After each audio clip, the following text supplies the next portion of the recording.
ಕ್ರಿಸ್ತ ಯೇಸುವಿನಲ್ಲಿ ಪ್ರೀತಿಯುಳ್ಳ ದೇವಜನರೇ, ನಾವು ಈ ಬೆಳಗಿನ ಜಾವದಲ್ಲಿ ತಿರುಗಿ ದೇವರು ಬಯಸುವಂಥ ಮನುಷ್ಯನ ಒಂದು ಜೀವಿತವನ್ನು ನಾವು ನೋಡಿಕೊಳ್ಳುವುದಕ್ಕೆ ಮನಸ್ಸು ಮಾಡೋಣ. ದೇವರು ಒಬ್ಬ ವ್ಯಕ್ತಿಯನ್ನು ಆತನು ಯಾವಾಗಲೂ ಪರಿಶುದ್ಧತೆಯಲ್ಲಿ ಜೀವಿಸಬೇಕೆಂಬುದಾಗಿ ಆಲೋಚನೆ ಮಾಡುವವರಾಗಿದ್ದಾರೆ. ಅದಕ್ಕಾಗಿ ಇಡೀ ಸತ್ಯವೇದದಲ್ಲಿ ಅನೇಕ ವಿಷಯಗಳನ್ನು ಪರಿಶುದ್ಧತೆಗೆ ಮಾರ್ಗವನ್ನು ತೋರಿಸಿ ಆತನು ಹೇಗೆ ಪರಿಶುದ್ಧನಾಗಿದ್ದಾನೋ ಹಾಗೆಯೇ ನಾವು ಪರಿಶುದ್ಧರಾಗಿರಬೇಕೆಂಬುದಾಗಿ ನಮಗೆ ಅನೇಕ ವಾಕ್ಯಗಳ ಮೂಲಕವಾಗಿ ಕರೆ ಕೊಟ್ಟಿರುವುದನ್ನು ನಾವು ನೋಡ್ಕೋತೇವೆ. ಮತ್ತಾಯ 5ನೇ ಅಧ್ಯಾಯದ 48ನೇ ವಚನದಲ್ಲಿ, ಆದ್ದರಿಂದ ಪರಲೋಕದಲ್ಲಿರುವ ನಿಮ್ಮ ತಂದೆ ಯಾವ ದೋಷವಿಲ್ಲದ ಆಗಿರುವಂತೆ ನೀವು ದೋಷವಿಲ್ಲದವರಾಗಿರ್ರಿ ಎಂಬುದಾಗಿ. ಸೊ ನಮ್ಮಲ್ಲಿ ಒಂದು ಜವಾಬ್ದಾರಿಕೆ ಏನಂತಂದು ಹೇಳಿದರೆ, ನಮ್ಮಲ್ಲಿ ದೇವರಿಗೆ ಅಸಹ್ಯವಾಗಿರುವಂಥ ಸಂಗತಿಗಳು ಯಾವುಗಳಾಗಿವೆ ಅವುಗಳನ್ನು ಸಣ್ಣ ಸಣ್ಣ ಸಣ್ಣ ಸಣ್ಣ ಪಟ್ಟಿ ಮಾಡಬೇಕು ನನ್ನ ಪ್ರೇಮ.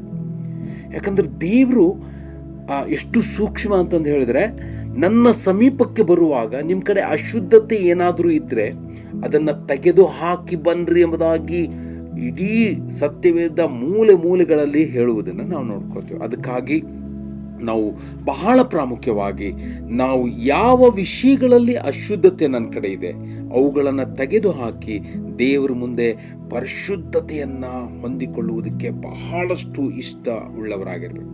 ಆದರೆ ಸೈತಾನ್ನ ಮುಖ್ಯ ಉದ್ದೇಶ ಏನಂದರೆ, ನಾವು ಎಲ್ಲ ವಿಷಯಗಳಲ್ಲಿ ದೋಷಿಗಳಾಗಿ ಇರಬೇಕು ಅಥವಾ ದೇವರಿಗೆ ವಿರೋಧಿಗಳಾಗಿರ್ಬೇಕೆಂಬುದಾಗಿ ಆತನು ಯಾವಾಗಲೂ ಆಲೋಚನೆ ಮಾಡುವವನಾಗಿರ್ತಾನೆ.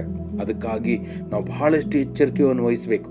ಎಫೆಸದವರು ಬರೆದ ಪತ್ರಿಕೆ 4ನೇ ಅಧ್ಯಾಯದ 27ನೇ ವಚನದಿಂದ ನಾವು 5ನೇ ಅಧ್ಯಾಯದ 6 ವಚನಗಳವರೆಗೆ ಬಹಳಷ್ಟು ಕ್ಲಿಯರ್ ಆಗಿ ಅಶುದ್ಧತೆಗೆ ನಡೆಸುವಂಥ ಅನೇಕ ಮಾರ್ಗವನ್ನು ಅಲ್ಲಿ ಪ್ರಕಟಗೊಳಿಸಿರುವುದನ್ನು ನಾವು ನೋಡ್ಕೊಳ್ತೇವೆ.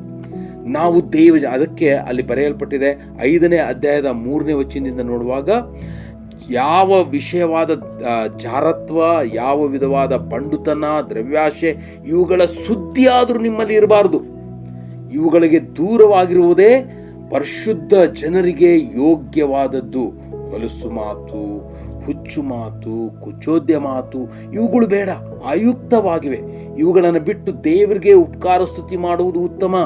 ಜಾರರು, ದುರಾಚಾರಿಗಳು, ವಿಗ್ರಹಾರಾಧಕರಂತಿರುವವರು, ಲೋಭಿಗಳು ಇವುಗಳಲ್ಲಿ ಒಬ್ಬರಿಗಾದರೂ ಕ್ರಿಸ್ತನ ಮತ್ತು ದೇವರ ರಾಜ್ಯದಲ್ಲಿ ಬಾಧ್ಯತೆ ಇಲ್ಲವೆಂದು ಚೆನ್ನಾಗಿ ಬಲ್ಲರಲ್ಲವೇ? ನೋಡ್ರಿ, ಎಷ್ಟು ಕ್ಲಿಯರ್ ಆಗಿ ಬರೆಯಲ್ಪಟ್ಟಿದೆ.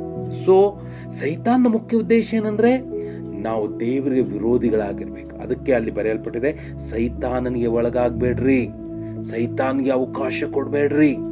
ಎಷ್ಟೋ ದೇವ್ರ ಮಕ್ಕಳು ಸೈತಾನ್ಗೆ ಈಸಿಯಾಗಿ ಅವಕಾಶ ಕೊಡ್ತಾರೆ.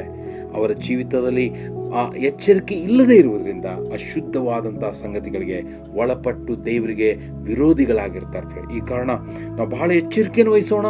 ದೇವರ ಮಕ್ಕಳಾಗಿ ಜೀವಿಸುವುದಕ್ಕೆ, ಪರಿಶುದ್ಧತೆಯನ್ನು ಅಭ್ಯಾಸ ಮಾಡುವುದಕ್ಕೆ ನಾವು ಪ್ರಯತ್ನ ಮಾಡೋಣ. ಆ ರೀತಿಯಲ್ಲಾಗುವಂತೆ ಕರ್ತನು ನಿಮ್ಮನ್ನು ಆಶೀರ್ವದಿಸಲಿ. Thank you.